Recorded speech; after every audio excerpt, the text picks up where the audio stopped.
Hello guys, welcome to another video of stock market friends. LG electronics India limited guys upcoming IPO जो कि आज के दिन open हो रहा है, जाने की complete analysis, business model, financial condition, performance, GMP कितना चल रहा है, लिस्टिंग कितना मिलेगा, अप्लाई करें या फिर नहीं, फाइनल डिसीजन क्या चाहिए, सभी पॉइंट्स को डिस्कस करेंगे। और ये कोई रिकमेंडेशन वीडियो नहीं है, इसलिए गाइस जो भी फाइनल डिसीजन लीजिएगा अपने रिस्क पर लीजिएगा। चलिए फ्रेंड्स, वीडियो स्टार्ट करते हैं। आईपीओ 7 अक्टूबर आज के दिन ओपन रहा और 9 अक्टूबर क्लोज किया जाएगा। ये डे 3 मतलब 3 डे आईपीओ है। ये जो आईपीओ आज डे 1 ओपन हो रहा और 3 डे आईपीओ 10 रुपीज का, फेस वैल्यू 1080 टू 1140 रुपीज पर शेयर की प्राइस बन, 13 शेयर्स की लॉट साइज। ओएफएस आईपीओ मतलब फुल्ली ऑफर फॉर शेयर है, 11,607 करोड़ का इशू साइज, जो कि फुल्ली ऑफर फॉर सेल मतलब कि एक भी रुपया कंपनी के पास नहीं जाएगा, बल्कि इसके प्रोमोटर, इन्वेस्टर, शेयर होल्डर के पास जाएगा। और अगर हम बात जिसका यूटिलाइज कंपनी एक भी रुपया यूटिलाइज नहीं करेगा कंपनी को लेकर, कंपनी के अंदर एम्प्लॉय डिस्काउंट 108 रुपीज पर शेयर का एम्प्लॉय डिस्काउंट दिया गया। Book built IPO BSE NSE दोनों एक्सचेंज में लिस्टेड किया जाएगा। देखिए कंपनी जो है ना, one of the most awaited company है, जो कि बहुत लंबे टाइम से जैसे ये आईपीओ लाने का मतलब कि कहा जाता है कि अनाउंस होगा, लेकिन गाइस मार्केट सस्टेन ना होने के कारण, मार्केट वोलेटिलिटी होने के कारण जो सो आईपीओ नहीं आ रहा था, लेकिन अब फाइनली आज आईपीओ ओपन हो रही है। 10 अक्टूबर का अलॉटमेंट डेट, 13 अक्टूबर रिफंड्स रिलीज किया जाएगा, सीएस डीमैट अकाउंट में क्रेडिट होगा। 14 अक्टूबर का लिस्टिंग डेट रखा गया है। रिटेल मिनिमम 1 लॉट अप्लाई कर सकते हैं, 13 शेयर्स मिलेंगे, 14.8 थाउजेंड रुपीज पे करना पड़ेगा। मैक्सिमम 13 लॉट अप्लाई कर सकते हैं, 1.9 लाख रुपीज पे करना पड़ेगा। Small HNI minimum 14 lot apply कर सकते हैं, 2.1 लाख रुपीज पे करना पड़ेगा। मैक्सिमम 67 लॉट अप्लाई कर सकते हैं, 9.9 लाख रुपीज पे करना पड़ेगा। Big HNI minimum 68 lot apply कर सकते हैं, 10.1 लाख रुपीज पे करना पड़ेगा। कंपनी के प्रोमोटर कौन है? तो एलजी इलेक्ट्रॉनिक्स इंक्लूसिव इसके प्रोमोटर है। और जो एलजी इलेक्ट्रॉनिक्स जो है, इसके जो पेरेंट कंपनी है, ग्रुप कंपनी है, उसमें इस कंपनी का मतलब कि एलजी इलेक्ट्रॉनिक्स इंक्लूसिव का लगभग 28 पॉइंट समथिंग जो है सो स्टेक होल्ड किया हुआ है। और जिसमें से 100% जो है एलजी इलेक्ट्रॉनिक्स इंडिया लिमिटेड का शेयर में अगर देखें तो एलजी इलेक्ट्रॉनिक्स इंक्लूसिव जो है सो मेजोरिटी होल्डर है, और जो कि लगभग प्री इशू होल्डिंग और पोस्ट इशू 85% मतलब कि ओनली 15% का स्टेक जो है सो सेल कर रही है। ऑफर दिया गया है कंपनी, अगर हम बात करें तो यहाँ पे जो ऑफर दी गई है, Q I B 50%, H N I 15%, retail 35% offer दिया गया, जिसमें से क्यू एंकर और big H N I, small H N I और एम्प्लॉय सभी कैटेगरी इंक्लूड है। अब जीएमपी की बात करेंगे तो कंपनी का जीएमपी 318 रुपीज का ट्रेड कर रहा है। 1458 रुपीज पे लिस्टिंग होने के एक्सपेक्ट किया जा रहा है, एस्टिमेटेड लिस्टिंग प्राइस, और 28% का एस्टिमेटेड प्रॉफिट आपको मिल सकता है। 4134 रुपीज का एस्टिमेटेड प्रॉफिट मिल सकता है, जो कि बहुत स्ट्रॉन्ग लिस्टिंग मिल रहा है। देखिए यहाँ पर जब आईपीओ ओपन हुआ था, अनाउंस हुआ था 1 अक्टूबर से, देखिएगा जीएमपी में कंसिस्टेंटली इंक्रीज कर रहा है, डे बाय डे कंपनी का जीएमपी लगातार इंक्रीज कर रहा है। बहुत टॉप जीएमपी देखने को मिल रहा है, हाईएस्ट एवर जीएमपी देखने को मिल रहा है, बहुत ही स्ट्रॉन्ग इंडिकेट कर रहा है कि बहुत ही स्ट्रॉन्ग लिस्टिंग करेगी। बिजनेस की बात करें, देखिए इस पर 1997 में ये इनकॉर्पोरेट हुआ। देखिए इसके बारे में मैक्सिमम सभी के घरों में इनके प्रोडक्ट्स होंगे, चाहे वो होम अप्लायंसेस हो, कंज्यूमर इलेक्ट्रॉनिक्स हो। एक्सक्लूड रखा गया मोबाइल फोन्स, क्योंकि कंज्यूमर इलेक्ट्रॉनिक्स में मोबाइल फोन्स को एक्सक्लूड रखा, क्योंकि एलजी का फोन पहले आती थी, अभी इंडिया में एलजी का फोन्स नहीं आ रहा है, बंद कर दिया गया। और होम अप्लायंस का मैन्युफैक्चरर और डिस्ट्रीब्यूटर है। बी टू सी और बी टू बी कंज्यूमर्स, इन दोनों कंज्यूमर्स को प्रोडक्ट सेल करता है, इंडिया ही नहीं बल्कि आउटसाइड इंडिया, इंडिया के बाहर भी सेल करता है।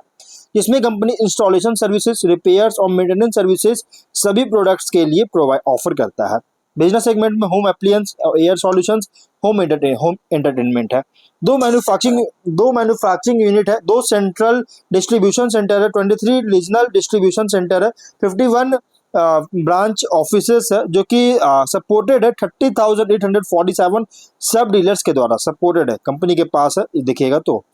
और जिसमें 2 एडवांस्ड मैन्युफैक्चरिंग यूनिट, जो कि नोएडा मैन्युफैक्चरिंग यूनिट नाम है, पुणे मैन्युफैक्चरिंग यूनिट, ये 2 एडवांस्ड मैन्युफैक्चरिंग यूनिट है, जो कि पैन इंडिया सप्लाई चेन जो सो करता है कंपनी 25 प्रोडक्ट वेयर हाउसेज का, जिसमें कंप्राइज है 2 सेंट्रल डिस्ट्रीब्यूशन जो कि सीडीसी और 23 रीजनल डिस्ट्रीब्यूशन सेंटर जो कि आरडीसी, जो मैंने आपको अभी बताया।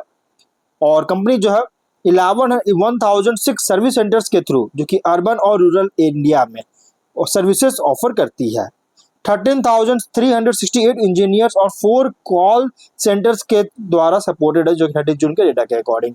इसी डेटा के अकॉर्डिंग कंपनी के अंडर डेडिकेटेड टीम में 3796 एम्प्लॉइज का टीम था।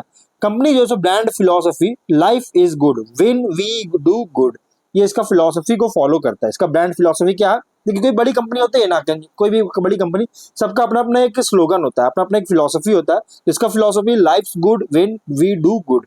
तो गाइस कंपनी का बिजनेस है। तो ओवरऑल अगर हम बिजनेस की बात करेंगे तो one of the leading player है होम अप्लायंसेस में और कंज्यूमर इलेक्ट्रॉनिक्स में। मोबाइल फोन एक्सक्लूड है इंडिया में। और अगर हम बात करें लास्ट 20 ईयर्स के एग्जिस्टेंस में, अगर देखें तो इंडिया में इतना जो रीच है, पूरा पैन इंडिया रीच जो एक्सपैंड कर चुका है। वहीं अगर हम बात करेंगे इस कंपनी के कुछ और पॉइंट्स की बात करते हैं, उससे पहले हम स्वॉट की बात करते हैं। तो स्वॉट कंपनी का अगर देखिएगा, देखिए स्ट्रेंथ में कंपनी क्या है, मार्केट लीडरशिप है मेजर होम अप्लायंसेस में, इलेक्ट्रॉनिक सेगमेंट्स में इंडिया में, strong global brand and consumer trust है वाइड सर्विस नेटवर्क के साथ, robust distribution and after sales network भी इंडिया में प्रोवाइड करता है, हेल्दी फाइनेंशियल से स्ट्रॉन्ग रेवेन्यू ग्रोथ और लो डेट लेवल्स के साथ, जो मैं आपको आगे बताऊंगा। टेक्नोलॉजिकल इनोवेशन सपोर्टेड है पेरेंट कंपनीज की R&D के द्वारा। और वीकनेस भी है गाइस, अगर इसमें स्ट्रेंथ है तो वीकनेस भी है, जैसे आईपीओ जो है फुल्ली ओएफएस है, कोई भी नए कैपिटल रेज नहीं किया जा रहा कंपनी एक्सपेंशन के लिए, हाई डिपेंडेंस है पेरेंट कंपनी पर टेक्नोलॉजी और रॉयल्टीज के लिए, और प्रीमियम वैल्यूएशन जो कि कंपेयर करे पीयर से तो थोड़ा अपसाइड पोटेंशियल को लिमिट कर सकता है प्रीमियम वैल्यूएशन के कारण, मैं आपको आगे बताऊंगा कॉम्पिटिटर में। और मार्जिन अंडर प्रेशर हो सकता है कंपटीशन से, और इनपुट कॉस्ट राइज हो सकता है इसी कंपटीशन के कारण। कुछ रिस्की पॉइंट अपॉर्चुनिटीज की बात करें तो एक्सपैंड कर रहा है इंडियन कंज्यूमर इलेक्ट्रॉनिक्स में, क्यों, क्योंकि अर्बनाइजेशन और राइजिंग इनकम्स के कारण इस मार्केट में एक्सपैंड कर रही है। मेक इन इंडिया इनिशिएटिव जो है इंडिया का, जिसके कारण लोकल मैन्युफैक्चरिंग और कॉस्ट इफिशियंसी को इंकरेज करे, क्योंकि कंपनी जो है सो इंडिया में ही मैन्युफैक्चरिंग करता है, पुणे और नोएडा में इसका यूनिट है। और ग्रोइंग आफ्टर सेल्स मेंटेनेंस और एएमसी सर्विसेज सेगमेंट भी जो है लगातार ग्रो कर रही है। एक्सपोर्ट एक्सपेंशन के लिए भी पोटेंशियल है, जो कि इंडिया की कॉस्ट एडवांटेज को लेवरेज दे रहा है, प्लस प्रीमियम और एनर्जी एफिशिएंट एप्लायंसेस के लिए डिमांड इंक्रीज हो रही है, जिससे इस कंपनी को बहुत अच्छा बेनिफिट मिल सकता है, क्योंकि one of the leading player है इंडिया में। और लेकिन थ्रेड भी है, जैसे कंपटीशन बहुत तेजी से इंक्रीज कर रहा है डोमेस्टिक हो या इंटरनेशनल ब्रांड से। रॉ मटेरियल कॉस्ट भी इन्फ्लेशन लगातार हो रहा है, सप्लाई चेन डिस्ट्रप्शन हो सकता है, टाइटर रेगुलेटरी और इन्वायरमेंटल नॉर्म्स के कारण कॉम्प्लायंस कॉस्ट रेज हो सकता है, मैक्रो इकोनॉमिक रिस्क भी है, जैसे inflation, currency fluctuation and slow down, valuation risk भी हो सकता है अगर मार्जिन और अर्निंग्स मार्केट एक्सपेक्टेशंस को मीट नहीं कर पाता है। तो अब हम लोग बात करते हैं इस कंपनी के फाइनेंशियल को। देखिए 25 में एसेट्स था 11,516 करोड़ का, नेटवर्थ था 6,448 करोड़ का, रिजर्व्स था 5,805 करोड़ का। डेट कंपनी बिल्कुल नहीं, मतलब पूरी तरह से डेट फ्री कंपनी है। रेवेन्यू प्रॉफिट देखिए यहाँ पे 24 में 20,108 करोड़ का रेवेन्यू, 1,345 करोड़ का प्रॉफिट। 24 में 21,557 करोड़ का रेवेन्यू, 1,511 करोड़ का प्रॉफिट। 25 में 24,630.6 करोड़ का रेवेन्यू, 2,203 करोड़ का प्रॉफिट है। फर्स्ट क्वार्टर में देखिए जून क्वार्टर का भी डेटा आ चुका है, 6,337 करोड़ का रेवेन्यू है, 513 करोड़ का प्रॉफिट है। फाइनेंशियल अगर देखा जाए तो टॉप लाइन है, बॉटम लाइन इंक्रीज करता हुआ देखने को मिल रहा है। बट अगर हम बात करेंगे नेक्स्ट फिस्कल में, जैसे यहाँ पे अगर देखिएगा तो कैपेसिटी एक्सपेंशन जो कंपनी कर रहा है ना, अगर देखा जाए तो लगभग अगर हम बात करें तो कंपनी जो है लगभग अपना कैपेसिटी एक्सपेंशन जो है बहुत तेजी से इंक्रीज कर रही है, जिसके कारण 25-26 के जो फिनेंशियल होगा ना, इंडिकेट कर रहा है कि कंपनी बहुत स्ट्रॉन्ग परफॉर्मेंस दे सकता है, बहुत अच्छी रिजल्ट दे सकती है। लास्ट 3 फिस्कल में ग्रोथ देखने को मिला है टॉप एंड बॉटम लाइंस में, और ये वन ऑफ द इसके पार्ट्स की बात करें, one of the largest brand है पूरे वर्ल्ड का अगर इसका पार्ट की बात करते हैं, जो कि LG इलेक्ट्रॉनिक्स प्राइवेट लिमिटेड।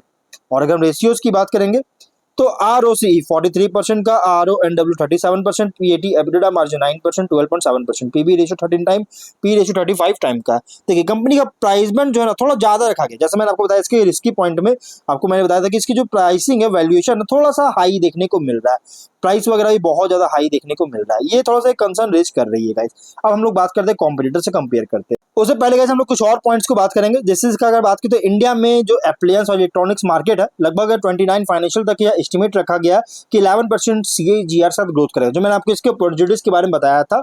और इंडिया की एप्लायंसेस और इलेक्ट्रॉनिक्स मार्केट भी अगर देखिए तो 14% का जो है इंक्रीज करेगा 29 फाइनेंशियल ईयर तक करने का एक्सपेक्टेशन है, जो कि ये दौलत कैपिटल का जो है यहाँ पे सोर्सेस के अकॉर्डिंग। और इंडिया की रेफ्रिजरेटर मार्केट लगभग 15% के साथ ग्रोथ करेगा, और वॉशिंग मशीन मार्केट 9% CAGR के साथ ग्रोथ करेगा इसी टर्म में एस्टिमेट है।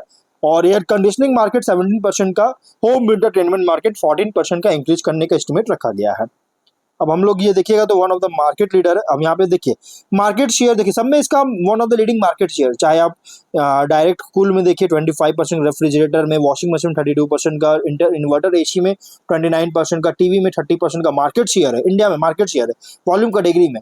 और वहीं अगर हम बात करें प्रीमियम कैटेगरी में तो 43.2% है, 37%, 27% और 63% का कंट्रीब्यूशन है प्रीमियम कैटेगरी में। मतलब कि ये कह सकते हैं एक तरह से वन ऑफ द मतलब कि leading market share company hold किया हुआ है।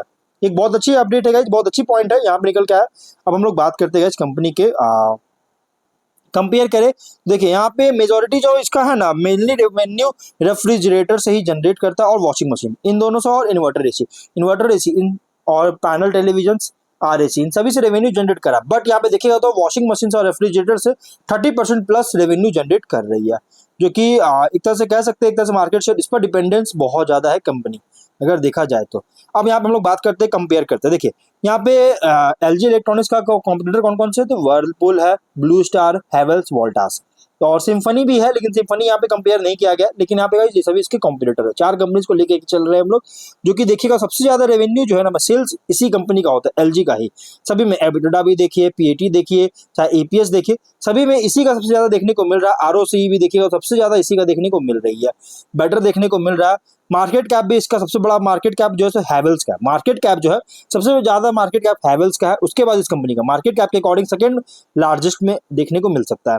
लेकिन अगर हम बात करें इस कंपनी का पी रेशियो, तो पी रेशियो भी बहुत ही कम देखने को मिल रहा है। EBITDA to EV to EBITDA भी देखिए तो थोड़ा ठीक ठाक देखने को मिल रहा है, बेटर है, वर्लपूल से थोड़ा ज्यादा देखने को मिल रहा है। मार्केट कैप पर सेल्स अगर देखिए तो ठीक ठाक देखने को मिल रहा है। मतलब ओवरऑल कंपनी जो है ना फंडामेंटली बहुत ही स्ट्रॉन्ग देखने को मिल रही है।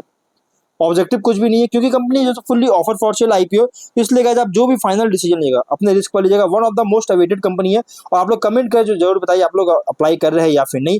फाइनल डिसीजन अपने रिस्क पर लीजिएगा। मिलते हैं नेक्स्ट वीडियो में, टिल देन बाय बाय।